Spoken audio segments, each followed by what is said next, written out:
yang paling menentukan dalam pengertian tentang konflik itu adalah konflik sebagai bagian dari social life, kehidupan sosial, itu sesuatu yang tidak bisa dihindarkan. Sebagai bagian dari the iron law of social life, sebagai bagian dari hukum besi dari kehidupan sosial, konflik itu sesuatu yang harus dihadapi. Hanya cara menghadapinya itu kadang-kadang kita berada di tengah konflik. Kadang kita menepi. Kadang kita memang harus keluar dari arena konflik.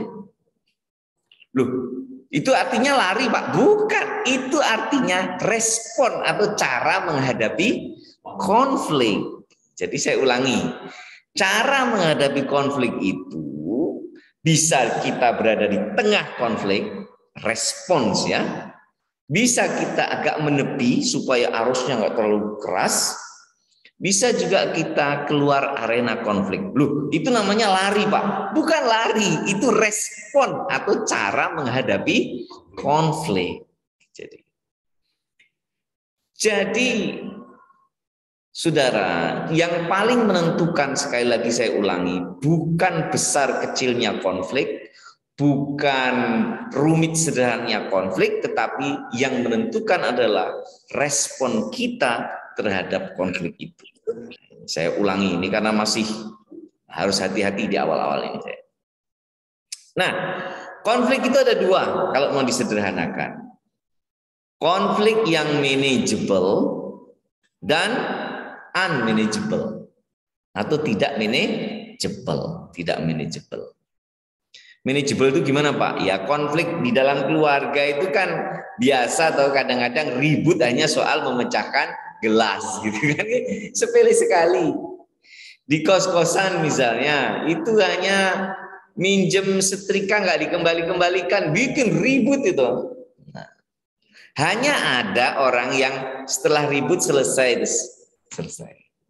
Ada yang cuma gitu aja dibikin ribut gitu kan. Ada yang itu perkara kecil menjadi berkepanjangan. Jadi ada yang manageable, tidak manageable. Bisa jadi satu konflik keadaan yang bertabrakan kepentingan, bergesekan kepentingan itu. Bagi seseorang itu manageable. Bagi orang yang lain itu tidak manageable. Artinya begini, ada konflik, sebenarnya ukurannya itu sebesar kerbau gitu ya.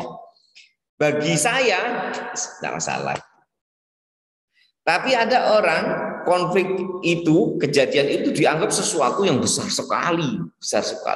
Sehingga bagi dia itu sesuatu yang prinsipal. Sampai dia nggak bisa menyelesaikannya, maunya meribut melulu, kelahi melulu gitu. Loh, kenapa begitu? Karena persepsi orang terhadap konflik dan cara menyelesaikan konflik itu dipengaruhi oleh dua hal. Walaupun dua ini ada tiga sebenarnya, tapi saya sederhanakan dua hal. Yang pertama itu pengetahuan dan pengalaman. Ini jadi satu. Ada pengetahuan, ada pengalaman. Yang kedua, kelenturan hati atau wisdom. Saya ulangi. Kelenturan, keluasan hati atau wisdom. Nah, coba Anda bayangkan, ada orang pintar, berpengalaman, tetapi hatinya sempit, tidak ada wisdom.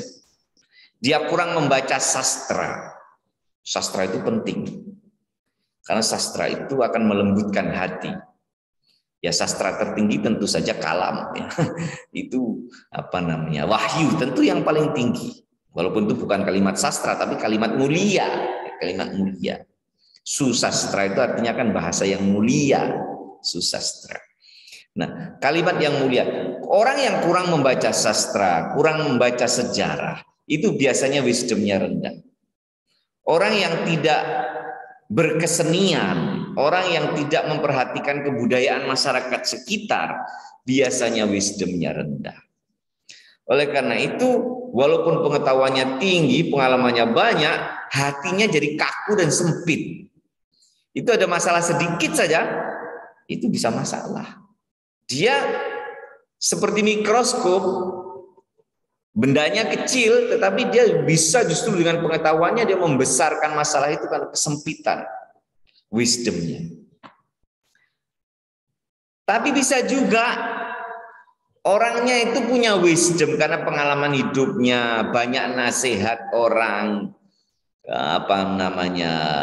ya dia belajar filsafat misalnya. Tetapi dia kurang pengetahuan, kurang pengetahuan dalam arti knowledge dan pengalaman hidupnya sedikit. Orang yang meskipun hatinya itu lentur, sebenarnya dia orang yang sabar. Tapi ketika ada masalah datang pada dia, dia akan bingung. Mau diapakan masalah ini? Dia nggak punya referensi. Dia orang baik, orang sabar. Tapi karena masalahnya itu rumit, dia nggak punya referensi. Akhirnya apa? Dia bingung juga. Dia menganggap masalah yang kecil pun menjadi masalah yang besar. Kenapa? Nggak ada pengetahuan. Dia hanya punya kesabaran. Dia hanya punya wisdom. Ya. Nah sekarang, jadi gimana Pak? Ya, kalau kita ingin jadi orang yang bisa masalah yang besar pun masih bisa manageable. Ini dibutuhkan bagi setiap pemimpin di ukurannya masing-masing.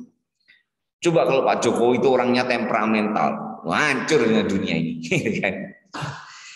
Bahkan Presiden Gus Dur itu luar biasa. Dalam situasi yang rumit pun dia akan mengatakan, ya ngono kayak repot. Itu maksudnya apa?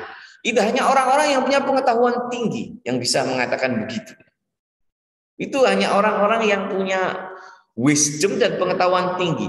Bukan omongan sederhana, ngono kok repot. Itu sebenarnya itu omongan tinggi. Itu omongan tinggi. Hanya ketika itu digunakan secara serampangan di jalanan, itu menjadi omongan yang seolah-olah geguyon atau seolah-olah hanya lelucon. Padahal tidak. Hanya orang-orang yang punya pengetahuan dan wisdom yang tinggi yang bisa melihat masalah itu masalah yang besar itu menjadi sesuatu yang manageable. Bukan maksud kita mengecilkan masalah, bukan ya, tetapi manageable, bisa diatur. Nah, sekarang Anda bayangkan kalau orangnya pengetahuannya kurang, kemudian pengalaman hidupnya kurang, kemudian bacaan, kesabaran, nasihat, filsafat, keagamaan formal dia kurang. Bisa jadi dia artinya kesalehannya kurang gitu ya. Itu bisa jadi hanya karena berebut uang koin saweran di perempatan Bang Jo, itu kalau para pengemis bisa saling bunuh. Kenapa dua penjual es lilin itu bisa saling bunuh? Gara-gara ada pembeli membeli 10.000, harusnya dibeli kepada si A, karena si B datang lebih dulu, beli ke B. Padahal tadi yang dipanggil yang si A. Bisa saling bunuh. Dan itu kan kejadian. Kenapa? Ya karena kesempitan. Bukan semata-mata kemiskinan ya. Orang miskin tapi kalau wisdomnya besar ya bisa. Nah, jadi betapa berbahayanya satu masalah atau konflik itu apabila dilihat dengan kesempitan hati, dilihat tanpa pengetahuan yang cukup. Nah, jadi saudara sekalian, kembali ke konflik ya. Konflik itu secara umum. Sekarang saya mau ngomong konflik kaitan politik. Jadi konflik itu, saya ulangi, sebagai hukum besi dari setiap pergaulan hidup manusia ini Ada mulai dari keluarga, saya ulangi, kelompok ronda, arisan ibu-ibu, RT, takmir masjid, korp dakwah, partai politik apalagi, organisasi ormas, ormas Islam kayak Katolik kayak sama kayak lah, negara, semuanya ada konflik. Pak ini korp dakwah Pak, wis to. Mbok yo korp dakwah sekalipun nggak ada konflik. Wah ini pondok pesantren nih Pak. Ini yang kelompoknya ini hafid semua Pak. Jelas nanti kalau bikin organisasi pasti akan ada konfliknya. Pasti ada konfliknya. Pak ini takmir masjid ya Pak. Tujuannya jelas. Takmir ini panitia untuk mendirikan masjid. Masa ada konflik Pak? Ada, percaya aku. Itu kaitannya sama sopo imame, sopo sing ini masalah. Kok ada ya? Lah itulah hukum alam konflik lah. Kita sebagai orang terpelajar harus melihat konflik itu sekali lagi dengan pengetahuan yang cukup, pengalaman yang cukup, dan dengan kelapangan hati atau wisdom. Supaya konflik itu bisa menjadi manajemen. Di dalam politik, konflik itu kalau kita bisa merespon dengan baik, konflik itu tidak mesti merugikan. Kok bisa Pak? Misalnya nih, Anda masuk ke salah satu organisasi, organisasi mahasiswa lah boleh, organisasi politik ya boleh. Dalam situasi konflik organisasi itu, kalau Anda bisa bersikap dengan benar, dengan tepat, benar bukan haknya, benar dalam arti tepat, benar arti tepat, itu justru orang-orang yang berkonflik itu akan kehilangan reputasi satu sama lain. Dan Anda yang bisa menunjukkan bakti Anda pada organisasi akan diakui yang lain menjadi pemimpin baru. Jadi konflik itu bukan sesuatu yang menakutkan. Tetapi yang penting adalah bagaimana respon kita kepada konflik. Setiap ada konflik, mulai di rumah, di kos-kosan, di kampus, di organisasi, di partai politik, konflik adalah sebuah kesempatan bagi kita untuk menunjukkan kualitas diri kita. Saya ulangi, setiap ada konflik di satu tempat, entah rumah, entah organisasi, institusi, nanti Anda masuk ke Pemda ya neng Pemda, di organisasi dakwah, di organisasi apapun partai politik, setiap ada konflik itu adalah saat yang tepat bagi kita untuk menunjukkan kualitas diri kita yang berbeda dari orang lain. Ketika kita menunjukkan kualitas yang baik itu, justru konflik bisa jadi adalah kesempatan Anda untuk memperoleh apresiasi yang lebih tinggi. Jadi secara politik konflik itu nggak menakutkan. Dan tadi secara sosial sebenarnya kita ini sebagai orang Muslim ya. Ini ada yang non Muslim nggak? Nggak ada. Nggak ada. Yang online. Yang online ada ya? Online ya. Kita orang Muslim ini sangat bersyukur ya. Di kitab suci kita itu disebut begini. A'udzubillahi minasyaitonirrajim. Ini hukum sosiologis ini, hukum sosiologis. Wa inna katsiran minal khulata'i la yabghi ba'duhum 'ala ba'd. Jadi wa inna katsiran, dan sesungguhnya sebahagian besar dari khulata kalau dalam kitabnya Jalalain itu kan dijelaskan itu jamaknya dari khulit kan. Khulata, sesungguhnya sebahagian besar dari khulata, perikatan perkumpulan manusia, setiap perkumpulan manusia itulah yabghi ba'duhum 'ala ba'd, itu akan ada konflik di antara anggotanya satu sama lain. Saling ada konflik. Lah siapa yang tidak berkonflik dalam satu organisasi atau perkumpulan manusia itu ialah illalladzina amanu, adalah orang-orang yang beriman. Atau kalau amanu kalau diterjemahkan beriman itu sebenarnya belum diterjemahkan. Kecuali orang-orang yang percaya, itu baru diterjemahkan. Orang yang percaya kepada siapa? Pada Tuhan. Oke, itu pasti benar terjemahannya begitu. Itu yang paling gampang, nggak usah mikir. Tetapi kalau mau berpikir sedikit, itu konteksnya konteksnya organisasi. Jadi kalau kecuali orang-orang yang percaya kepada organisasi, orang yang percaya kepada tujuan visi organisasi, percaya saja tidak. Wa amilus solihah. Soleh itu dalam kamus bahasa Arab artinya proper, berperilaku layak. Layak, soluhab, itu artinya layak. Anda cari di kamus Al-Munjid boleh, kamus Al-Munawir boleh ya. Itu artinya layak. Orang yang yakin akan visi organisasi dan berperilaku layak. Layak artinya perilakunya baik, tepat dalam membangun organisasi. Itu dua jenis orang ini sangat sulit diajak berkonflik. Tetapi di ayat ini dikatakan orang yang yakin visi organisasi dan berperilaku positif dalam organisasi itu wa qalilum mahum, amat sedikit jumlah mereka. Amat sedikit jumlah mereka. Jadi kalau misalnya satu anggota organisasi, misalnya Anda bikin nih organisasi kepengurusan ya, jumlah pengurusnya 60, biasanya SK-nya kan banyak lah.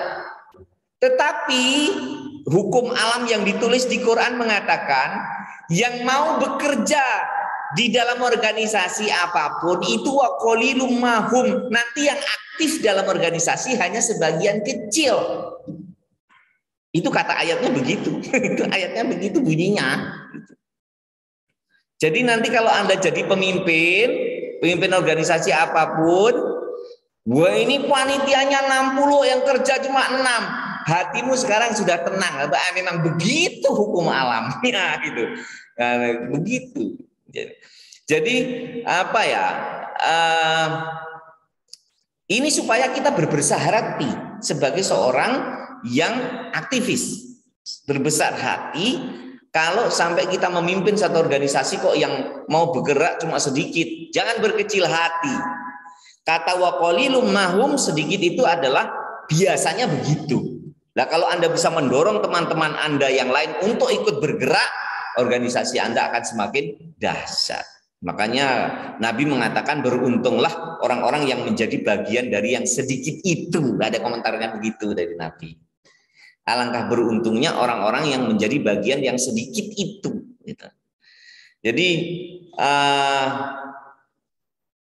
Jadi tugasnya pemimpin adalah bagaimana orang-orang dalam satu organisasi itu memahami visi organisasi dan mau membangun berperilaku yang positif terhadap organisasi. Jadi kata soleh ya, soluha, saleh itu adalah proper artinya, layak. Orang yang soleh artinya orang yang perilakunya layak. Layak apa? Layak di depan manusia dan layak di depan Tuhannya. Dia soleh kepada pimpinannya, artinya dia berperilaku layak sebagai bawahan. Dia mengerjakan tugas dengan baik, hormat dengan baik. Layak di depan Tuhan, itu artinya apa namanya? Dia menghambakan diri kepada Tuhannya dan melakukan apa namanya? Kewajiban-kewajibannya. Ya. Makanya kalau dalam kitab suci kita, apapun itu perintahnya Nabi Isa, Nabi Musa, semuanya adalah soal kesalehan. Nah, soal kesalehan, berperilaku layak di hadapan manusia dan berperilaku layak di hadapan Tuhan. Itu yang sulit ya. Jadi proper ya, itu adalah perilaku yang sangat dituntut dalam kehidupan sosial kita. Baik, jadi saudara sekalian, sekarang Anda punya perspektif deh. Oh, konflik ya. Nah, konfliknya ya mari kita renungkan dulu konflik ini. Semua konflik itu ada faktor objektif, ada faktor subjektif. Konflik yang menjadi-jadi itu biasanya faktor subjektifnya lebih besar dari faktor objektifnya. Faktor objektif biasanya cukup penyelesaiannya secara rasional, objektif. Kalau subjektif, wah itu agak panjang ceritanya. Perlu lobby-lobby, perlu ngopi dulu, perlu udahlah. Itu namanya konflik. Contoh nih. Ada orang dalam satu jamuan makan atau misalnya resepsi gitu, memecahkan gelas, pecah gelas yang mahal itulah, yang dipakai untuk toast, harganya kena mahal. Bisa jadi respon orang di sampingnya dia akan marah besar karena ada properti yang jatuh atau membahayakan sekitarnya. Misalnya yang menjatuhkan itu namanya si Budi misalnya. Tetapi coba gelas jatuh ya. Coba yang menjatuhkan gelas tadi, ting gitu, itu gadis yang cantik. Gadis cantik. Siapa bintang film yang cantik saiki? Siapa? Banyak ya. Misalnya nih bintang film yang cantik menjatuhkan gelas, tik gitu. Kira-kira orang di sampingnya marah apa enggak kira-kira? Mana bisa memarahi orang cantik. Kalau perlu perang apa tadi gelas ya? Oh indah sekali bunyinya, mati nggak nih, pecah lagi lah satu nih, pecah lagi ya. Banting teng, oh indah sekali, ini satu lagi teng, gitu jadi 3 malah tidak marah. Padahal lebih parah mecahi gelas gitu kan. Nah ini jadi sebenarnya faktor objektifnya cuma gelas, sesuatu yang simpel sepele. Tetapi tambahannya itu yang menjadi sangat menentukan. Mari kita lihat semua konflik itu ada 2 unsur itu. Ada yang objektif, ada yang subjektif. Kenali dulu objektifnya apa tuh. Ini perlu penyelidikan.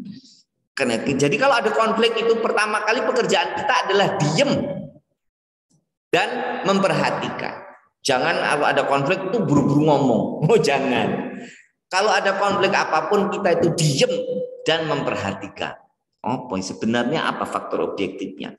Apa faktor subjektifnya? Nah begitu kita tahu objektifnya. Kalau objektifnya itu biasanya gampang. Subjektifnya begitu. Pengetahuan kita tentang satu konflik jangan semuanya diomongkan. Ini rumus. Begitu Anda ngerti peta konfliknya, itu jangan diomongkan dengan mulut, tapi katakanlah dengan perbuatan yang paling tepat untuk merespon satu konflik. Jadi oh iya begitu ya, jadi aku ngerti kan, ngerti. Oh begitu ya. Bagaimana kalau begini? Bagaimana kalau begini? Jadi kita meresponnya dengan berperilaku yang tepat. Ya, tepat itu tidak mesti benar dalam arti hak ya, tapi tepat.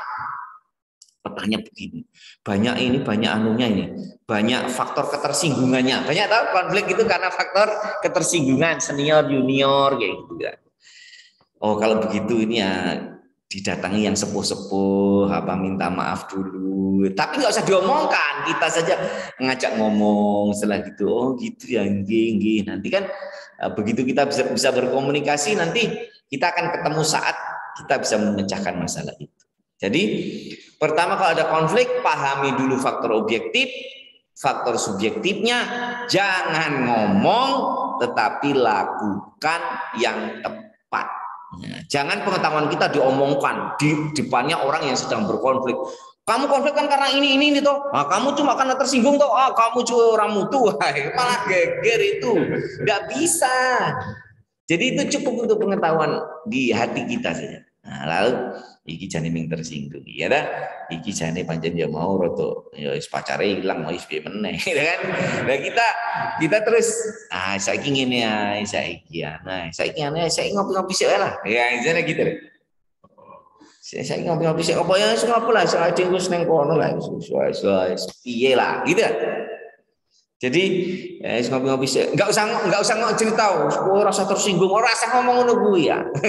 Anda nggak usah tersinggung, nggak usah, itu pengetahuan kita saja. Saya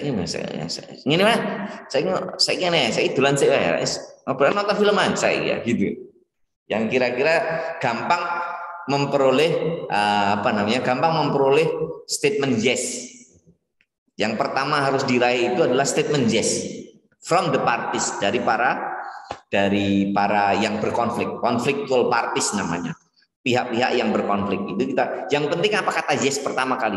Kita makan bakso yuk, yes. Nah itu sudah poin. Ya, itu sudah poin. Begitu makan bakso yes, ini ada pintu. Jangan ngomong serius aja, yang lain-lain dulu. Yang paling gampang dapat yes pertama kali itu apa? Gitu. Kalau gampangnya bakso ya bakso, kalau nonton film ya nonton film, apalah ngopi ya. Yang penting mencapai kata yes yang pertama tuh. Walaupun itu sesuatu yang sangat simpel halnya itu. Nah, itu. Jadi saudara sekalian, itu konflik. Itu ada ilmunya tersendiri, saya hanya meng-highlight saja. Yang sekarang saya berharap Anda punya referensi ya. Kalau ada konflik itu Anda jangan malah ikut gagap dengan konflik. Ya, kita ini orang sosial politik ya. Konflik kata kuncinya adalah sesuatu atau saat tempat kita menunjukkan kualitas kita. Ya. Yang ditunggu adalah respon kita yang tepat terhadap konflik, bukan ceramah kita tentang konflik. Itu pengetahuan, bukan ceramah. Nah, jadi itu untuk meng-highlight kemarin mungkin yang belum disampaikan. Hari ini saudara sekalian, saya membawa satu slide yang kaitannya dengan ideologi. Nah, nih, ya ideologi politik tentunya, ya, ideologi politik ya. Karena ideologi juga kadang-kadang jadi sumber konflik. Kadang-kadang jadi sumber konflik. Ya. Tapi saya mau cerita ideologinya dulu. Nah, ideologi itu apa? Definisinya kemarin ada di di materi ya, yaitu dari kata ide, logos. Nah, ide, logos. Kalau begitu agama itu ideologi bukan? Agama itu menurut pengertian orang Barat yang menggunakan kata ideologi, itu agama ideologi. Jadi kalau ada kita ngomong demokrasinya orang Barat, agama itu ideologi. Tapi bagi orang Islam terutama, agama itu jelas bukan ideologi. Karena ide adalah gagasan. Nah kalau agama itu gagasan, namanya bukan Islam, namanya Muhammadanism. Atau gagasannya Muhammad, namanya Muhammadanism. Jadi kalau dalam kamus Al-Munjid itu kamus, tapi yang ngarang orang non-Muslim. Kamus Al-Munjid bahasa Arab. Itu Islam ya terjemahnya Muhammadanism. jadi saya ngomong begini ada kamusnya. Ada kamusnya. Bukan omongan saya. Terjemahannya Muhammadanism. Disangka Islam itu pikirannya Muhammad. Karena dia belum belajar Quran, bahwa di Quran itu beberapa kali Nabi itu disindir atau di stop kegiatannya oleh Tuhan, oleh Allah. Jadi kadang-kadang jangan begitulah, jangan begitu mati, itulah Tuhan itu. Karena kalau pikirannya Nabi Muhammad tentu nggak ada kata stop seperti itu, nggak ada. Tapi kadang-kadang respon, jangan begitu, jangan begitu. Ya. Baik. Ideologi itu ya pikiran, struktur pikiran yang sistematis, yang berisi mulai dari gambaran masa depan, cara meraihnya, kemudian sesuatu yang diidealkan, itu ada di dalam struktur ideologi itu. Sehingga ideologi itu sebuah struktur pemikiran yang kompleks, tidak sederhana. Ya, untuk menjawab masalah-masalah yang berkembang di dalam masyarakat. Masalahnya kan macam-macam, ya politik, ya sosial, ya ekonomi gitu. Makanya kalau ngomong politik ala Marx ada kan, ekonomi ala Marx ada. Itu karena itu ideologi. Nah, sifat dari ideologi ini adalah buatan manusia, Nah, repotnya itu ketika ngomong politik ideologi itu kita menggunakan terminologinya orang Barat, sehingga kata misalnya politik yang ada campuran keagamaannya itu juga dimasukkan dengan ideologi. Ini harus saya buka di awal-awal ya, supaya kita clear. Jadi saya tegaskan sebenarnya agama itu bukan ideologi. Mau agama Yahudi kek, Nasrani kek, Islam, nggak ada yang ideologi karena dia bukan gagasan nabinya, bukan. Nabi Musa nggak pernah ngarang, Nabi Isa nggak pernah ngarang. Hukumannya berat loh.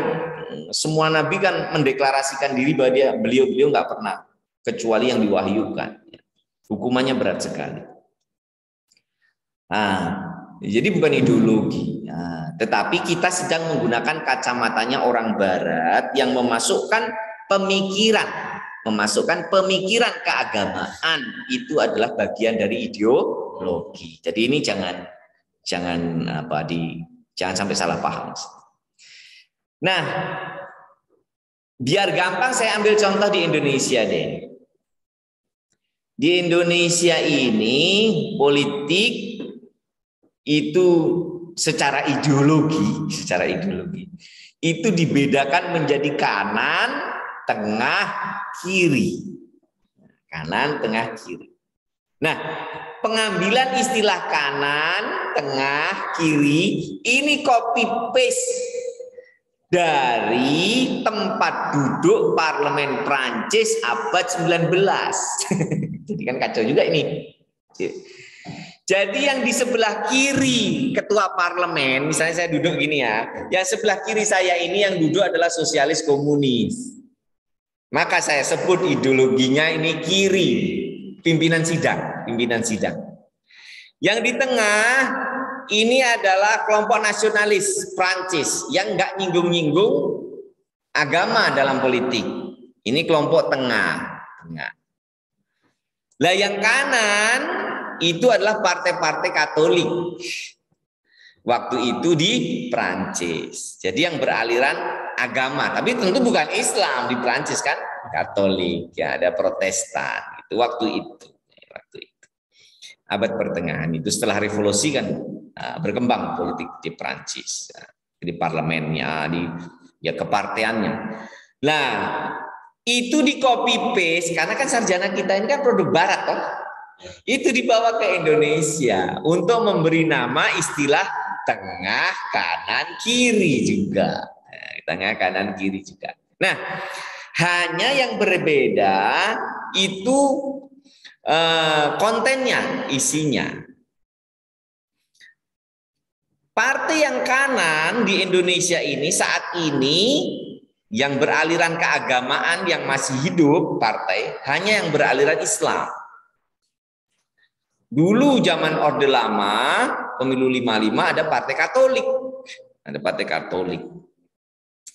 Zaman Reformasi ada PDS, Partai Damai Sejahtera. Itu juga Katolik, ya. Partai Damai Sejahtera. Lalu partai yang sekarang sudah nggak ada, di bawah threshold semua. Sekarang yang ada hanya partai Islam saja. Nah, Islam. Partai Islam yang mana? Ya tidak semua tentu saja. Tidak semua.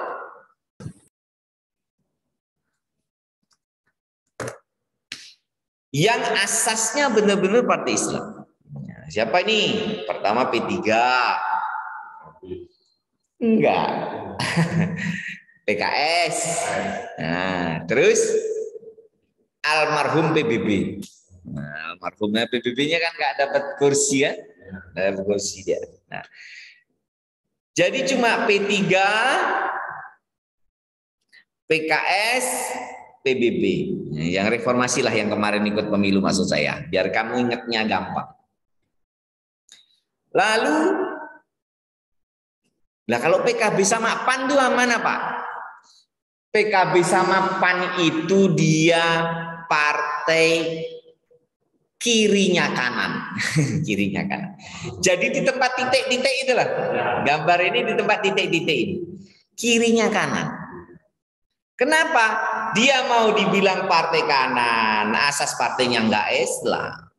PKB sama PAN kan enggak. Tetapi pendukungnya adalah umat Islam. Walaupun ada ya di PAN itu DPR non Muslim kan ada, Alvin Lee dan sebagainya. Dulu bahkan setelah reformasi itu dapat 7 kursi di Jayapura PAN itu. Padahal itu non Muslim ya. PKB juga ada pengurusnya yang non Muslim, tapi itu saya anggap kembang-kembang saja lah itu ya. Itu PKB dan PAN ini adanya di garis titik-titik itu. Kanan sebelah kiri. Artinya dia dekat dengan partai tengah. Dia dekat dengan partai tengah. Kemudian partai tengah, siapa tengah? Tengah yang benar-benar tengah itu adalah Partai Golkar. Partai Golkar. Meskipun aktivis Partai Golkar itu ada yang bau-bau kanan. Jadi Golkar itu ada Golkar tengah bener, ada Golkar tengah kanan. Ada Golkar tengah bener, Siswono Yudhohusodo, kemudian Pak siapa? Kusuma Atmaja itu, Sarwono Kusuma Atmaja itu Golkar tengah bener. Istilah beliau nih, saya ini mah ekstrim tengah gitu. Beliau dari GMNI ya. Saya ini ekstrim tengah, di tengah betulan gitu.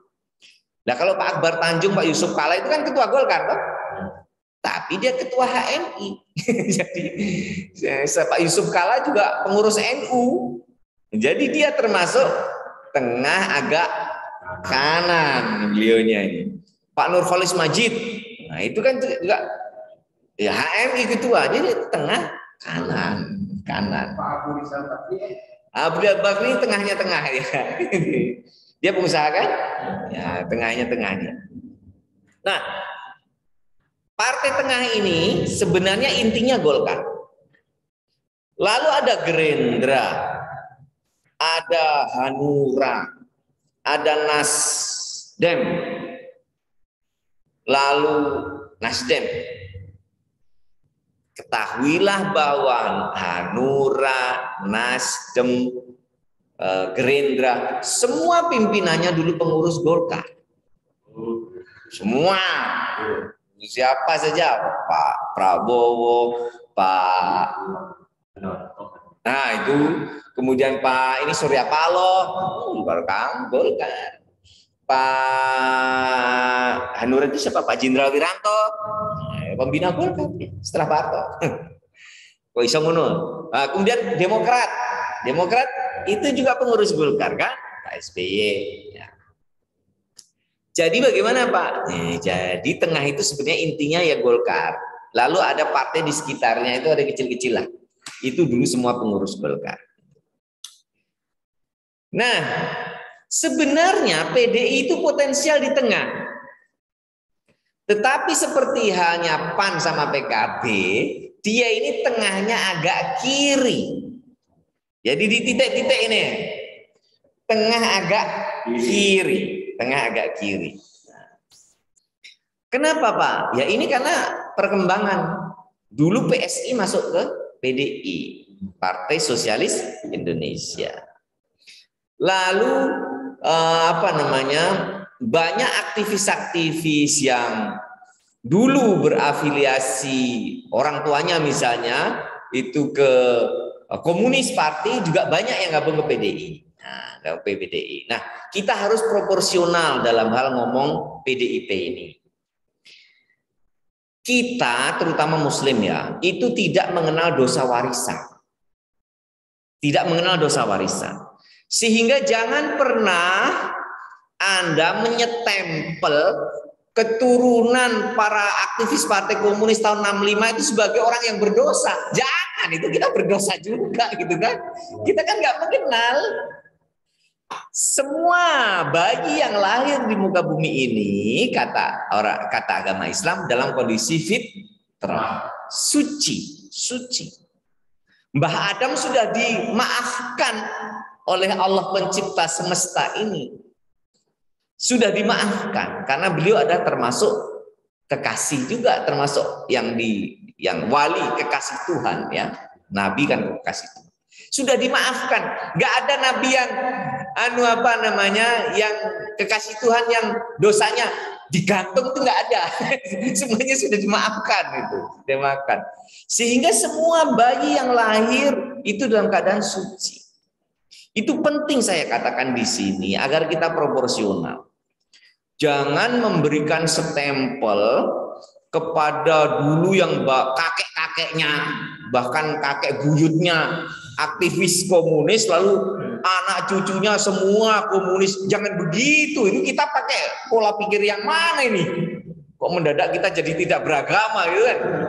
Ini kan jadi keluar kita. Jadi keluar. Harusnya kita kan menghormati itu. Coba bayangkan. Misalnya waktu tahun 65, itu umurnya sama-sama saya lah. 40-45 gitu ya. Umpama waktu itu saya anggota Partai Komunis, DPR Partai Komunis gitu.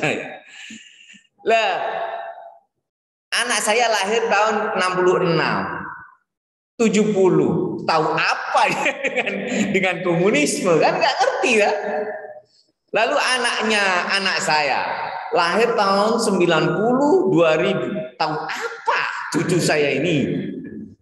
Lalu yang lahir tahun 2015 ke sini, tahu apa pula ini generasi F4 ini? Nggak tahu kan? Nggak tahu. Nah, kita ini sebagai orang Muslim itu wajib menghormati. Tidak ada dosa warisan, itu bagian dari akidah ya. Nggak ada dosa warisan itu nggak. Jangan minta tebusan, jangan. Kita ini suci, semua bayi lahir dalam keadaan suci. Nabi Adam sudah dimaafkan oleh Allah. Mana mungkin Allah menangguhkan maaf kepada kekasihnya? Gak mungkin itu, nggak logis lah ya, nggak logis ya. Jadi kita nggak mengenal dosa warisan. Nah, yang menjadi perkara adalah semua orang yang berpikiran komunis dan ingin mendirikan komunisme di Indonesia itu memang bertentangan dengan Undang-Undang Negara Republik Indonesia saat ini. Tapi jangan diomong PKI. Karena PKI sudah bubar. Kapan PKI bubar? Tahun 1966. Pasti salah Anda kalau ngomong PKI. Karena PKI adalah sebuah institusi. Itu loh. Yang kita lawan ini bukan institusinya sudah bubar. Yang kita lawan adalah pemikirannya, ideologinya. Itu pun kenapa kok PKI dibubarkan Pak? Ya karena dia berkhianat kan. Coba PKI nggak berkhianat. Coba Partai Komunis Indonesia itu nggak melakukan pemberontakan. Ya kan itu banyak versi ya penjelasannya ya. Coba kira-kira Partai Komunis masih ada sampai sekarang apa enggak? Masih ada. Lalu saya ditanya oleh mahasiswa, Pak berarti komunisme itu untuk Undang-Undang Dasar 45 itu sebenarnya boleh apa enggak? Gitu kan? Ketika sekarang pertanyaannya saya balik. Tahun 55 ada Partai Komunis enggak ikut pemilu? Ada kan? Nah, bahkan suaranya 5 besar kan? Nah, waktu itu para penyusun Undang-Undang Dasar 45, para penyusun Pancasila sudah meninggal apa masih hidup semua sebagian besar? Tahun 55? Masih hidup. Masih hidup semua. Artinya bukan pikiran saya loh ini. Ingat nih, ini tak rekam loh ini saya ngomong ini. Artinya menurut para penyusun Undang-Undang Dasar 45 yang mulai dari Bung Karno, mulai dari organisasi NU Muhammadiyah semuanya, Ki Bagus Hadikusumo, Pak Wahid Hasim, bapaknya Gus Dur, Ki Wahid, semuanya beranggapan kalau Partai Komunis itu boleh. Beliau waktu itu masih hidup kan, kecuali Kiai Haji Wahid Hasyim yang masih hidup semua. Itu mengatakan boleh. Makanya Partai Komunis boleh ikut pemilu tahun 55, boleh. Menjadi tidak boleh karena ada faktor sejarah. Faktor sejarah. Apa faktor sejarah? Peristiwa gelap G30 SPKI. Nah, kita harus ngomong fair. Bahwa waktu itu memang pelakunya itu dari PKI, bukan dari yang lain-lain. Soal ada faktor yang lain itu pasti.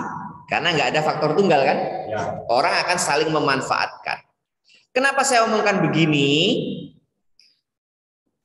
Kita jangan kayak LSM yang nggak ngerti sejarah itu. Yang namanya para kiai di Jawa Timur yang disembelih sebelum G30S itu banyak. Ini dari Blitar nih. Blitar Selatan ngeri kan?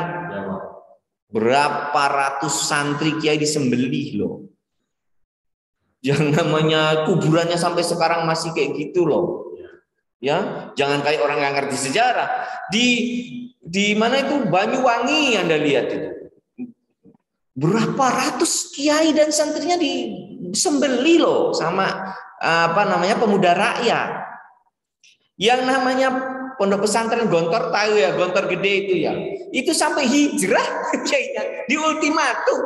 Kalau nanti jam 12 nggak nyerahin dibunuh semua santrinya. Dan sudah ada yang mati memang, sudah provokasi sebelumnya. Jadi ini peristiwa ini jangan dihilangkan itu, gitu. PKI itu sangat berbahaya, PKI, Partai Komunis Indonesia itu. Karena mereka faham yang masuk ke sini sebenarnya bukan faham komunisme ala Uni Soviet, bukan, tapi komunisme Cina. Waktu itu Chou Enlai ke Indonesia ngasih senjata. Berapa? 100.000 pucuk senjata api ya, pistol kan, untuk memberontak kepada pemuda rakyat. Loh, kenapa kok beda ya Pak komunis Cina sama Rusia? Beda. Cina sama Uni Soviet waktu itu kan. Imam Bukhari, pecahnya Uni Soviet itu kan menjadi 11 negara kan. Ternyata yang bagian selatan kan jadi mayoritas Muslim berdiri semua. Azerbaijan, Uzbekistan, Tajikistan, mana lagi? Turkmenistan, mana? Kazakhstan itu mayoritas Muslim semua dan banyak mengadopsi hukum Islam kan sekarang. Imam Bukhari itu di Bukhara kan, di mana? Kazakhstan atau Azerbaijan itu kan? Uzbekistan. Itu andai kata pakai paspornya bunyinya Uni Soviet loh. Imam Bukhari itu. Ya, nyatanya, lo kan iya logikanya kan. Imam Bukhari itu kalau pakai paspornya Uni Soviet. Ternyata sampai sekarang masih hidup. Masyarakat Muslimnya masih besar sekali. Jadi memang ada perbedaan persepsi soal komunisme antara Cina sama Uni Soviet. Nah, Cina ini yang sangat keras. Makanya kalau ada itu suku Hui, suku apa itu Uighur kayak gitu ya. Walaupun ya sebenarnya ada sebab objektifnya bahwa ada aktivis di sana yang ingin mendirikan negara sendiri, separatisme. Dan mereka mendirikan separatisme karena ditekan oleh zamannya setelah ketika komunis di Cina itu masih keras. Sebenarnya kalau komunis Cina yang sekarang enggak keras amat gitu. Enggak keras amat kepada perbedaan ini soal agama ini. Tapi kalau Anda mau memisahkan diri itu berhadapan dengan negara saya, gitu loh. Paham maksudnya? Paham kan? Jadi kalau misalnya Uighur itu aktivis yang ingin mendirikan negara itu bisa diselesaikan, saya kira Uighur cepat selesai. Karena saya ke Beijing itu ya ke masjid-masjid itu ya banyak biasa jamaah biasa. Ingat ya, Cina itu Islamnya lebih tua daripada kita loh. Yang ke sana itu sahabat Nabi Abi Waqqas. Makanya Nabi Muhammad mengatakan begini, kamu mau kemana? Mau ke Cina. Nah ini hati-hati. Nabi kan pesen ya sama delegasi yang mau ke Cina itu. Hati-hati yang di sana orangnya pesolek-pesolek gitu. Pesolek-pesolek. Kan wanitanya waktu itu kan pakaiannya sudah indah-indah. Sutra kan. Kalau berhadapan-hadapan gini seolah-olah rapi pakaiannya. Tapi kalau wanitanya itu berbalik arah, ternyata jahitannya kan sampai bagian belakang sini nggak dijahit. Gitu. Jadi Nabi berpesan waktu itu, ya hati-hati wanitanya pesolek-pesolek, gitu kan? Itu zaman sahabat. Jadi, nah itu apa namanya? Nabi punya pengetahuan itu dan para sahabat ke Cina akhirnya, termasuk ke dinasti Han waktu itu. Nah, makanya sampai Nabi mengatakan carilah ilmu sampai negeri Cina dan sebagainya itu karena waktu itu sudah hubungannya sudah erat. Apa namanya, perdagangan jalur sutra sudah kuat sekali. Saya ke makam sahabat di sana itu, di punyanya Abi Waqqas itu. Dia kan pemuda seumuran Anda ini, terus bapaknya, ya kamu jangan ke sana sendiri, tak ikutilah, karena saya seumur Anda mau ke Cina. Coba Anda bayangkan, Anda mau naik kuda ke Cina, umur saya ini, ya saya bapaknya, Anda ini anak saya. Masa saya tega? Ya saya ikut kamu lah. Oh, nanti biar nggak karu-karuan ini anak saya ini, ya, gitu kan? Jadi bapaknya Abi Waqqas ikut. Ya, sekarang di kuburannya di sana itu, di Gui, nah, di Xinjiang. Nah itu jadi sebenarnya kalau sekarang itu sudah sangat berbeda.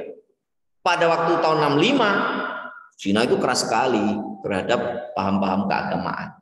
Nggak cuma Islam, semua. Ya. Nah, jadi yang itu komunis yang ada di Indonesia waktu itu kejam sekali terhadap umat beragama. Ya.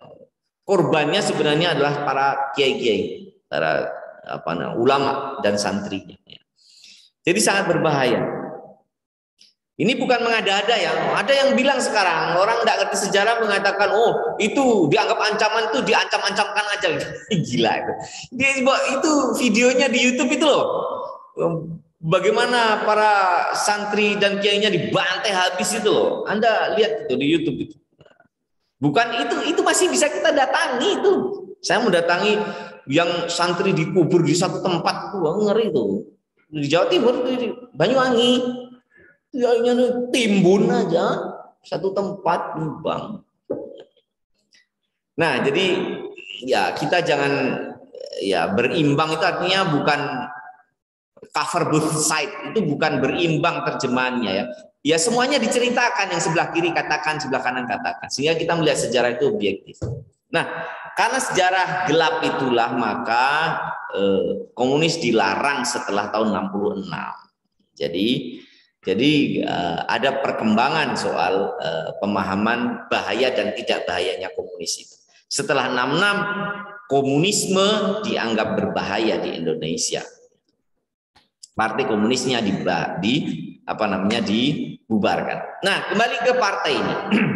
PDI sebenarnya partai tengah karena akarnya adalah PNI. Yang mendirikan PNI adalah Bung Karno. Bung Karno muridnya HOS Cokroaminoto.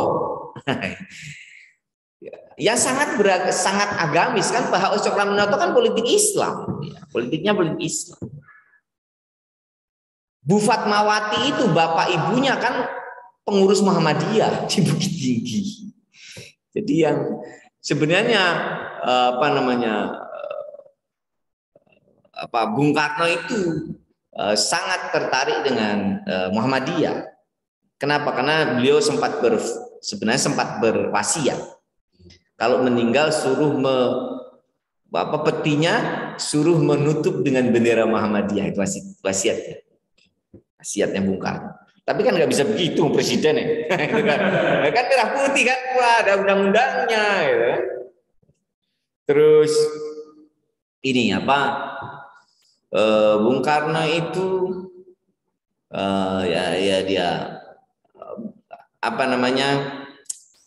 beliau sangat simpatik dengan Kiai Dahlan. Sehingga kalau Anda lihat pramuka itu dasar dharma dan sebagainya itu semuanya kan punya Hizbul Wathon, itu cuma dipindah punya YHB itu Hizbul Wathon itu terus dipindah jadi pramuka oleh siapa itu Mukhtar siapa itu Haji siapa itu Habib Mukhtar. Terus apalagi ya Bung Karno itu Beliau juga sangat menghormati Muhammadiyah karena kadernya jadi panglima besar, Jenderal Sudirman, gitu kan. Jadi beliau sangat positif terhadap Muhammadiyah. Meskipun pada saat mau serangan umum 10 November beliau dan Pak Dirman sowan ke Kiai Haji Hasyim Asy'ari untuk minta fatwa bahwa perang 10 November itu perang jihad. Makanya diperingati sebagai hari santri. Itu fatwanya Kiai Haji Hasyim Asy'ari, pendiri NU. Nah, pendiri NU. Lah, Kiai Haji Hasyim Asy'ari dan Kiai Haji Kiai Dahlan itu teman akrab. Tunggal guru di Semarang, tunggal guru di Arab sana, di Arab sana. Jadi sebenarnya hubungan NU Muhammadiyah dari awal itu baik-baik saja. Yang bikin ribut itu karena ada ideologi partai ini loh. Jadi yang merusak hubungan NU Muhammadiyah bukan agamanya, tetapi partai politik tahun pecahnya Masyumi tahun 1952. Masyumi pecah jadi Masyumi dan Partai NU. Ya, Partai NU. Loh, kok pecah kenapa, Pak? Karena Bung Karno kan bagaimanapun dia kan mertuanya Muhammadiyah toh. Panglima besar Jenderal Sudirman orang Muhammadiyah toh. Menterinya yang ditunjuk Profesor Dr. Sukiman orang Muhammadiyah, Ketua Masyumi. Perdana Menteri yang ditunjuk Pak Natsir orang Muhammadiyah, Pak Hatta keluarga Muhammadiyah. Jadi waktu itu eksekutif menteri itu didukung orang Muhammadiyah. Zaman Indonesia merdeka itu. Sementara para kiai NU kan, loh Pak ini Masyumi belum pemilu ya, ini belum pemilu ya. Tapi Bung Karno sangat meyakini bahwa Masyumi masanya besar karena dipimpin para kiai gitu. Para kiai waktu itu yang muda namanya Kiai Wahab Hasbullah. Wah ini gimana kita ini? Yang punya masa kita, yang panen malah anak Muhammadiyah nih, gitu kan? Mestinya ya jangan gitulah, gitu kan? Nah, gimana ini? Bisa nggak ini negosiasi? Sebenarnya ada negosiasi. Yang jadi menteri jangan orang Muhammadiyah semua, jangan gitu ya. Terus ada masalah. Masalahnya apa? Orang-orang pintar di NU waktu itu tidak punya ijazah. Karena kan pondok. Sementara kalau Anda lihat Pak Natsir, Dr. Sukiman, Profesor, Ketua Muhammadiyah kan doktor, profesor. Waktu itu Mr. Indrechten. Bahkan Jaksa Agung pertama kan Ketua PP Muhammadiyah Pak Kasman Singodimejo. Jaksa Agung pertama. Coba bayangkan Jaksa Agung pertama itu Pak Kasman, pengurus PP Muhammadiyah.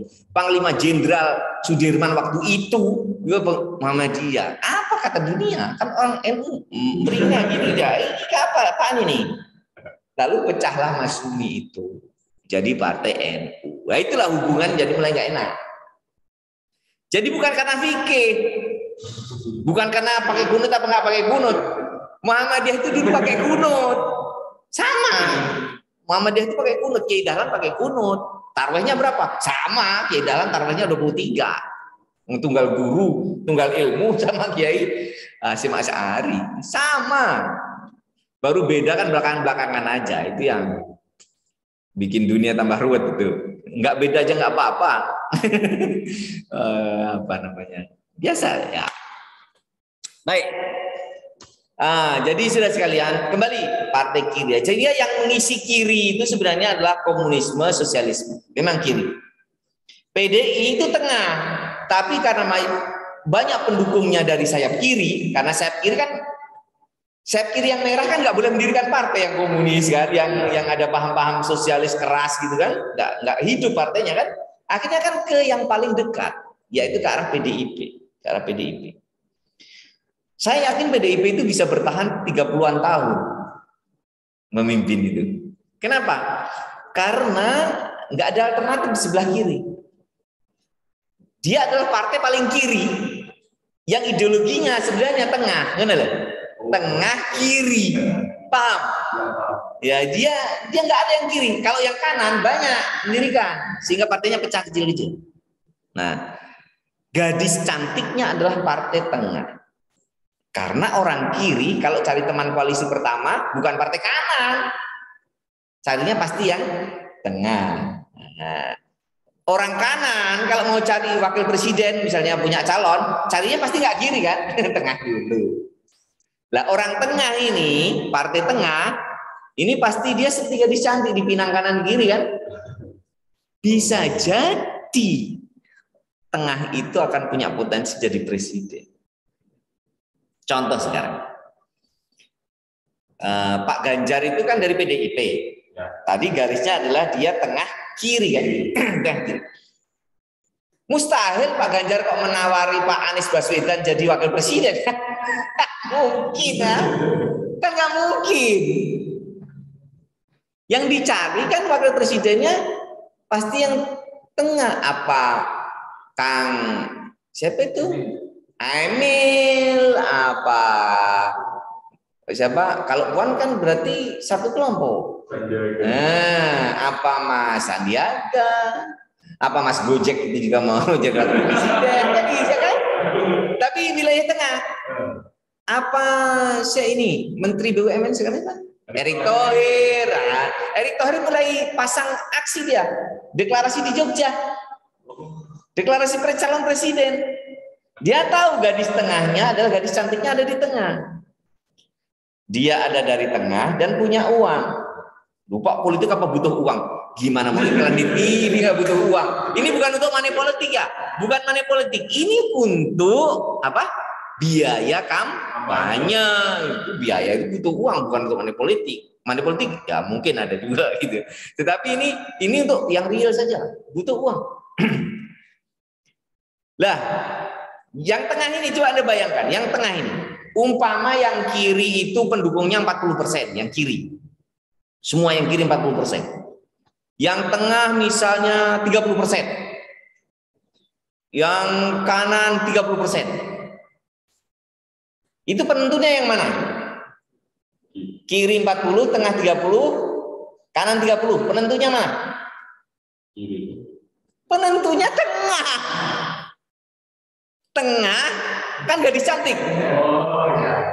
Diambil yang kiri, kiri jadi. Diambil kanan jadi. Kenapa gua nggak menjadikan diri gua sendiri? Sekarang ini simulasi nih, kita bertiga nih ya. Kamu tengah.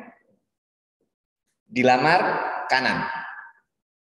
Kamu mau jadi wakil presiden. Umpama nih Mas Anies sampean mau jadi wakil presiden saya. Wakil presiden, ya kita komunikasi dulu ya. Kan jawabnya gitu kan? Kamu datang ngelamar ini. Kamu jadi wakil presiden saya mau. Ya kita bicarakan dulu ya. Sebenarnya dia mengatakan, emangnya kenapa? Gua aja jadi presiden kan? Gitu kan? Kenapa? Karena bandul politik ada di tengah. Nah sekarang. Dan yang tengah tadi kalau orang macam Pak Erick Thohir kan punya uang, nggak cuma punya pasukan. Punya pasukan politik tengah dan punya uang. Siapa nggak butuh duit untuk kemenangan kampanye pemilu? Kan butuh kan? Nah misalnya ditawari kelompok kiri, Megawati CS, Mas Ganjar misalnya gitu, atau Mbak Puan, nawar Pak Erick Thohir, sampean mau jadi wakil presiden, ya bisa kita bicarakan, gitu kan? Pak Erick Thohir datang ke tempatnya Pak Anies. Gimana negosiasi kita? Ya sampean wakil presiden, Pak Erick saya presidennya. Ya jangan begitulah, kita kan sama. Saya ini diajak wakil presiden sama Mas Ganjar. Sana ini pollingnya 40%. Kalau saya gabung dia, saya wakil presiden ada di tangan. Dan saya nggak butuh biaya besar. Iya kan? Nggak butuh biaya besar kan? Karena ini besar. Tapi kalau saya gabung sampean dan tetap wakil presiden, saya rugi dong. Kenapa? Biaya besar. Karena kamu 30%. Ya kan? Jadi biaya politik akan naik kan? Nah, sekarang gini aja Mas Anies ya. Saya sediakan 2 triliun. Mas Anies sebenarnya ada 2 triliun gitu kan. Enggak punya ini biaya kampanye loh ya, kampanye. Ya kalau begitu saya presidennya dong. Saya sediakan 4 triliun kalau saya presidennya. Misalnya gitu loh. Ini negosiasi real. Saya ini ketua fraksi itu 10 tahun. Saya tahu lah negosiasi macam itu. Saya ketua fraksi 10 tahun. Gimana gitu? Aduh, pusing kan sama anak buah. Tadi kan sama pendukung diminta jadi presiden kan? Jatuhnya negosiasi, jatuh wakil presiden. Tapi masalahnya pilihannya kan nggak cuma baik sama buruk, buruk sama buruk sekali. Pilih mana? Pilih buruk kan? Ya. Atau tidak ideal gitu kan? Akhirnya ya oke lah, sambian presiden. Akhirnya bisa jadi itu koalisi lah. Yang tengah yang jadi presiden. Siapapun sah, yang penting yang tengah gitu. Karena yang tengah punya modal gitu. Tentu saja yang kiri juga punya modal. Yang situ ya saya punya supporter, tapi nggak punya modal. Harus ada orangnya. Jadi itulah gambarannya, negosiasinya bisa kayak begitu. Ideologi juga akan main, tetapi dalam politik praktis, pragmatisme dalam arti hitung-hitungan uang kan juga diperhitungkan tadi kan. Nggak bisa pokoknya kita niat baik, pendukung kita banyak, yang penting la ilaha illallah, la ilaha illallah, Allah bermenang. Enggak bisa.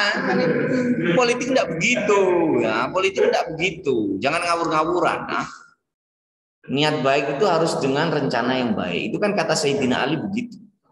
Sayyidina Ali begitu. Jadi harus direncanakan dengan baik. Jadi saudara, ini saya beri gambar macam ini supaya Anda punya perspektif lah, kira-kira besok 2024 itu kayak apa. Anda bisa ngen-ngen ya? Ya kan? Oh, kira-kira ngen-ngen itu. Lupa itu ada partai-partai kanan pecah ya Pak. Contohnya apa? Itu ada PKS pecah, gitu kan? PAN pecah itu. Apa itu? Itu seni dalam memanage konflik. Konflik itu kadang-kadang dibuat. Untuk apa? Untuk diversifikasi. Sekarang ini zaman Pak Jokowi ini, tokoh kanan, ideologi kanan, Islam keras, saat ini ada nggak sekarang? Kan udah dipenjara semua kan? Ya. Basir, Pak HRS penjara semua. Jadi tokoh Islam bagian kanannya kanan itu sekarang nggak ada. Orang yang bisa mengisi itu hanya satu yang masih hidup di Indonesia sekarang, namanya Amin Rais. Jadi Pak Amin Rais harus keluar dari PAN. Kenapa? Posisi PAN kanan tengah apa kanan kiri? Kanan bagian titik-titik lah. Jadi kirinya kanan. Lah Pak Amin harus pindah dari kirinya kanan menjadi kanannya kanan. Syaratnya harus keluar dari PAN karena asasnya bukan Islam. Ini soal strategi loh. Sekarang PKS itu partai kanan apa kirinya kanan tadi? Kanan kan? Kanan tengah ya. PKS itu partai Islam. Pecahnya untuk mengisi kekosongan. Di mana? Di kelompok milenial kanan. Anak-anak muda yang senang ngaji tapi milenial. Itu nggak ada tokoh sekarang. Nggak ada wadahnya. Wadahnya kan partai Islam. Wah, Anda yang suka gadgetan suruh ngomong partai Islam kan yo mulek-mulek toh. Kan nggak suka kan? Ini gaul nih Jack gitu kan. Tapi saya Islam gitu. Saya sholat dengan jin dengan tapi saya concern gitu. Bahkan hafid banyak. Tapi ya pakaiannya kan trendy kan. Nah, ini nggak ada wadahnya secara politik. Maka PKS harus keluar dari kanan tengah ke kanan agak kiri. Itulah namanya partai gelora. Paham? Ingin mengisi kekosongan tokoh sebelah kanan yang dipenjara semua. yang satu pengen mengisi kekosongan milenial di sebelah kirinya kanan. Jadi sebenarnya itu ya apa namanya kerjasama itu sebenarnya dari sisi yang lebih besar gitu. Baik, jadi kira-kira itu saudara sekalian, jam berapa sekarang? 12:30 ya. Nah, itu yang saya sampaikan hari ini. Kalau ada yang tanya-tanya silakan. Silakan kalau ada yang tanya.